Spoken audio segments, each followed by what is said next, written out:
கருத்துக்களை பரிமாறிக்கொண்டு அதனால் ஒரு மரியாதை நிமித்தமான சந்திப்பு தான். இன்று மாலை பெண்களுக்கான ஒரு தர்பார் நிகழ்ச்சி நடத்துகிறேன். பெண்களுக்கான பிரச்சனைகள் அது நீங்கள் எல்லாம் வந்து கலந்து கொள்ள வேண்டும் என்று நான் நினைக்கிறேன். தமிழகத்தை பொறுத்த மட்டில் இன்று முதலமைச்சர் அவர்கள் வெளிநாடு சென்றிருக்கிறார்கள். ஏற்கனவே இந்த வெளிநாடு போகிறதுக்கு முன்னால் புதிதாக ஏதாவது ஒரு நிறுவனம் இங்கே வந்து பெரிய அளவில் நிறுவனத்தை தொடங்கி பல பேருக்கு வேலை வாய்ப்பை கொடுத்திருக்கிறதா என்றால் இல்லை. அதே மாதிரி அங்கே போய் வந்து நம்ம வந்து போஸ்ட் கொடுக்கறதும் சைக்கிள் ஓட்டுறதும் தான் அதிகமாக இருக்கே தவிர எம்ஓயு எதுவும் பெருசாக இருந்த மாதிரி இல்லை. அதுக்கு இங்கே கட்டமைப்பு இன்னும் அதிகப்படுத்தப்பட வேண்டும். ஓரளவிற்கு அந்நிய நாடுகளிலிருந்து தமிழக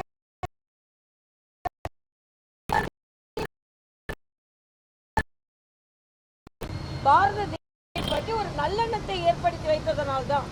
அதனால முதல்ல மரியாதைக்குரிய பிரதமர் வெளிநாடு சென்றா பேசினாங்க. மாநிலத்துக்கு நீங்க இத்தனை வரை போக வேண்டி வரும்பொழுது ஒரு நாட்டிற்கு ஒரு பிரதமர் நல்லெண்ணத்தை ஏற்படுத்துவதற்கு எத்தனை முறை போக வேண்டும்? ஆக நீங்க எதையெல்லாம் எதிர்த்து சொன்னீர்களோ இன்று அதையெல்லாம் நீங்கள் நடைமுறைப்படுத்தி கொண்டிருக்கிறீர்கள் என்பதுதான் எனது கருத்து. அதே மாதிரி இந்த பிஎம் ஸ்ரீ திட்டம் அது மறுபடியும் இன்னைக்கு கூட ஏதோ மத்திய அரசுனால ஆசிரியர்களுக்கு சம்பளம் கொடுக்க முடியவில்லை என்ற தவறான கருத்தை இவர்கள் பதிவு செய்கிறார்கள். பள்ளி கல்வித்துறைக்கு மத்திய அரசு என்ன நிதி கொடுக்க வேண்டுமோ அதற்கான முழுவதுமாக ஏறக்குறைய 90% நிதி அவர்கள் கொடுத்தாகிவிட்டது. இந்த பிஎம் ஸ்ரீ திட்டத்தை இதற்கு முந்தைய தலைமைச் செயலர் நாங்கள் நடைமுறைப்படுத்துகிறோம், அதனால் 3வது 4வது பங்கை நீங்கள் ரிலீஸ் செய்யுங்க கொடுங்க என்று எழுதிவிட்டு அதுக்கப்புறம் இப்போ நாங்கள் நடைமுறைப்படுத்த மாட்டோம் என்று சொன்னால் என்ன அர்த்தம்? நான் ஏற்கனவே புதுச்சேரியில் அட்மினிஸ்ட்ரேஷனில் இருந்திருக்கேன். இந்த திட்டத்திற்காக இதற்காக நிதி ஒதுக்கப்பட்டது என்றால் அதற்காகத்தான் அதை பயன்படுத்த முடியும்.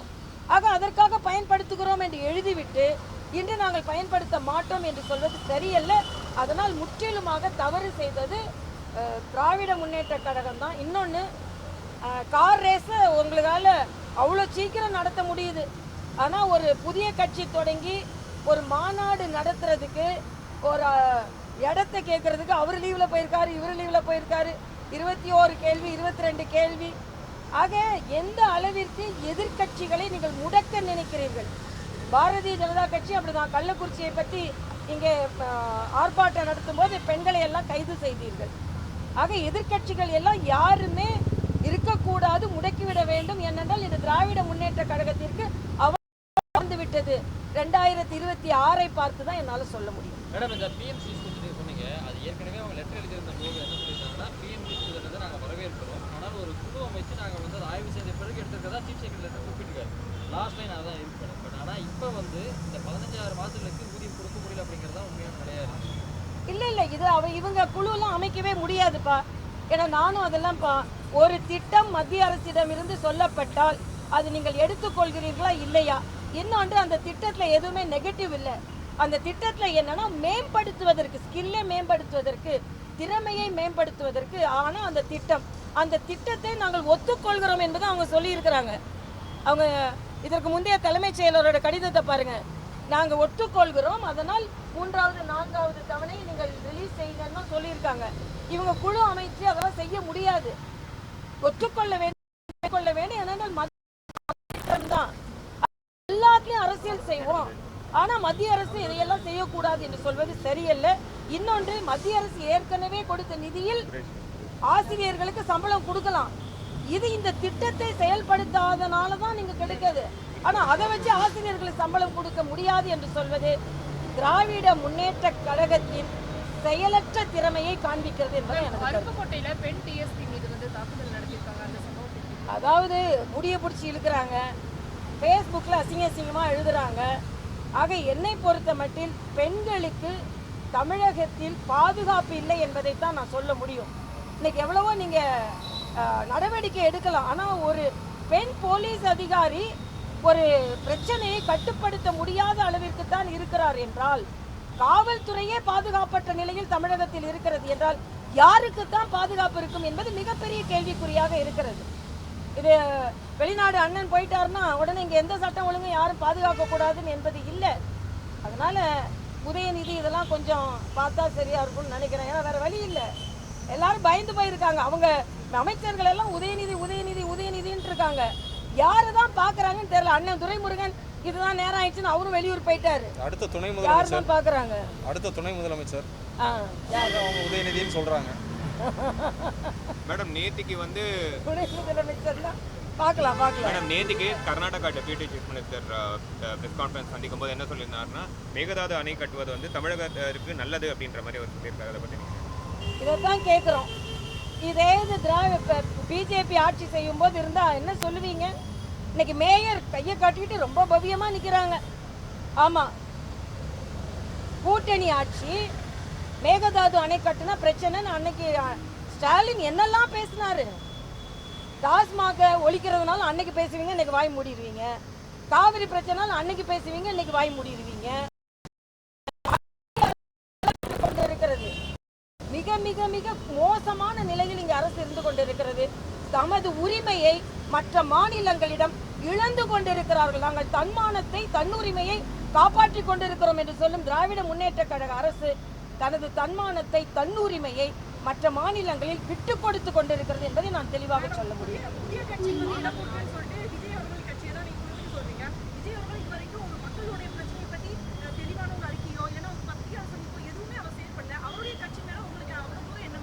இல்ல, அவரோட கட்சி எந்த புது கட்சி ஆரம்பிச்சாலும் ஒரு மாநாடு நடக்கும் பொழுது ஒரு இடத்தை கொடுக்கறதுல உங்களுக்கு என்ன பிரச்சனைன்னு கேட்கிறேன். கொள்கையெல்லாம் அப்புறம் அவர் சொல்லட்டும், அதுக்கப்புறம் அவர் எப்படி நடத்துறாரு அதுக்காக உடனே நாங்க அவருக்கு ஆதரவா இருக்கிறேன்னு இல்லை. ஒரு புதிய கட்சி தொடங்கும் பொழுது நீங்க ஒரு கார் ரேஸுக்கு எவ்வளவு தூரமா எவ்வளவு அட்ஜஸ்ட்மெண்ட் பண்ணி எல்லாத்தையும் கொண்டு வந்துட்டீங்க. ஆனா ஒரு இடத்துல அவரும் பாவம் மாத்தி மாத்தி மாத்தி இடத்த சொல்லிக்கிட்டு இருக்காரு. நீங்க கொஸ்டின் பேப்பரை கொடுத்துட்டே இருக்கீங்க. அவர் என்ன கொஸ்டினுக்கு ஆன்சர் என்னமா வந்து அவர் மாநாடு நடத்துல ஏன் அவ்வளவு பயம்னு கேட்குறாரு. பயம் தானே உங்களுக்கு, இடத்த கொடுக்கறதுல அவ்வளோ பயம். இடத்த கொடுத்தா மடத்தை பிடிச்சிக்குவாருன்னு நினைக்கிறீங்களா? பயம். இந்த பயம் ஏன்னா நான் சினிமாலாம் ரொம்ப பார்க்கறது இல்லை. அவர் கட்சியை தடுக்கிற மாதிரி காட்சியும் தடுக்கிறாங்கன்னு கேள்விப்பட்டேன். கவர்னர் கட்சியை தடுக்கிற மாதிரி திரை காட்சியும் தடுக்கிறாங்கன்னு கேள்விப்பட்டேன். இதெல்லாம் தெரியல. தம்பி விஜய்க்கு ஆதரவாக நாங்கள் அப்படிலாம் இருக்கோன்னு இல்லை. ஒரு புதிய கட்சி வரும்போது வரட்டுமே, வந்து எல்லாரும் சேர்ந்து களத்தில் இருப்போம்.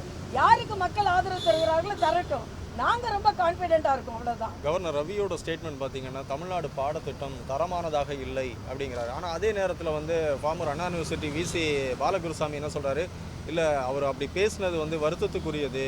தரமான கல்வி முறை தான், ஆனால் கல்வி கற்பித்தல் முறையில் மாற்றம் வேணும். இல்லை, இதில் என்ன அவர் பாலகுருசாமி அவர்களோட ஸ்டேட்மெண்ட்டை நானும் பார்த்தேன். அவர் சொல்கிறாரு இன்னும் சில மாற்றங்களை செய்து கொடுக்க வேண்டும், இன்னும் சில பிரச்சனைகள் இருக்கிறது. அதாவது தெளிவாக இந்த மும்மொழி கொள்கையை பற்றி ஒரு என்ன தெளிவான எண்ணம் உங்களிடம் இருக்கிறது. பிரான்ஸ் கான்சுலேட் கூட சேர்ந்து பிரான்ஸ் படிக்கணும்னு நீங்கள் அரசாங்க பள்ளி மாணவர்களுக்கு நீங்கள் ஒரு MOU சைன் பண்ணிடுறீங்க. நம்ம நாட்டில் உள்ள இன்னொரு மொழியை படிக்கிறது உங்களுக்கு என்ன கஷ்டம்னு நான் கேட்குறேன். ஆக அனாவசியமாக இன்னொன்று ஃப்ராங்காக கேட்குறேன், தனியார் பள்ளிகளில் ஹிந்தி கற்றே கொடுக்கலையா, இன்னொரு மொழி கற்றுக் கொடுக்கவே இல்லையா? இதுக்கு பதில் சொல்லுங்க. ஆக அரசாங்க பள்ளி மாணவர்களை மட்டுமே நீங்கள் அவர்களை துன்பத்திற்குள்ளாக்கி அவர்களின் வாய்ப்புகளை கெடுக்கிறீர்கள் என்பதை நாம் சொல்லித்தான் ஆக வேண்டும். மலையாளம் சினி இண்டஸ்ட்ரியில் ஒரு பெரிய பிரச்சனை, ஹேமா கமிட்டியோட ரிப்போர்ட் வந்து பல பிரச்சனைகளை உருவாக்கி இருக்கு. தமிழ் இண்டஸ்ட்ரியிலையும் இது இருக்குன்னு பல செலிபிரிட்டிங்க சொல்றாங்க. என்ன நிலைப்பாடு உங்களுக்கு? இது ரொம்ப வருத்தத்துக்குரியது. நான் இன்னைக்கு கூட்டம் நடத்துறதுக்கு காரணமே அதுதான். தமிழ்நாட்டில் தேவையே இல்லைன்னு சொல்ல முடியாது. எல்லா துறைகளிலும் இருக்கு, திரைத்துறைகள் அதிகமாக இருக்கின்றது. திரைத்துறையை சார்ந்த சகோதரிகளே சில பேர் தங்களது கருத்துக்களை சொல்லிவிட்டார்கள்.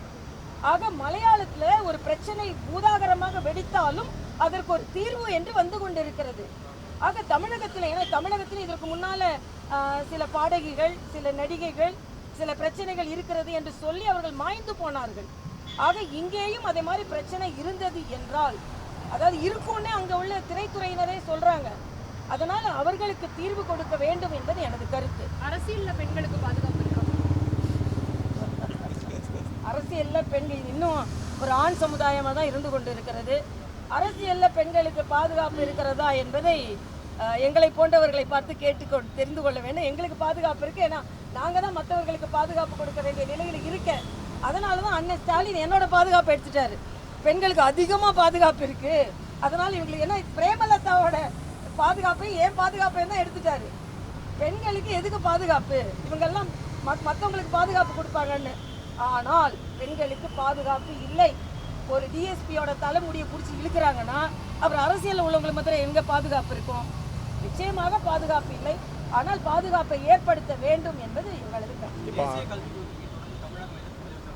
அது ஏன் எதிர்ப்பு தெரிவிக்கிறாங்க?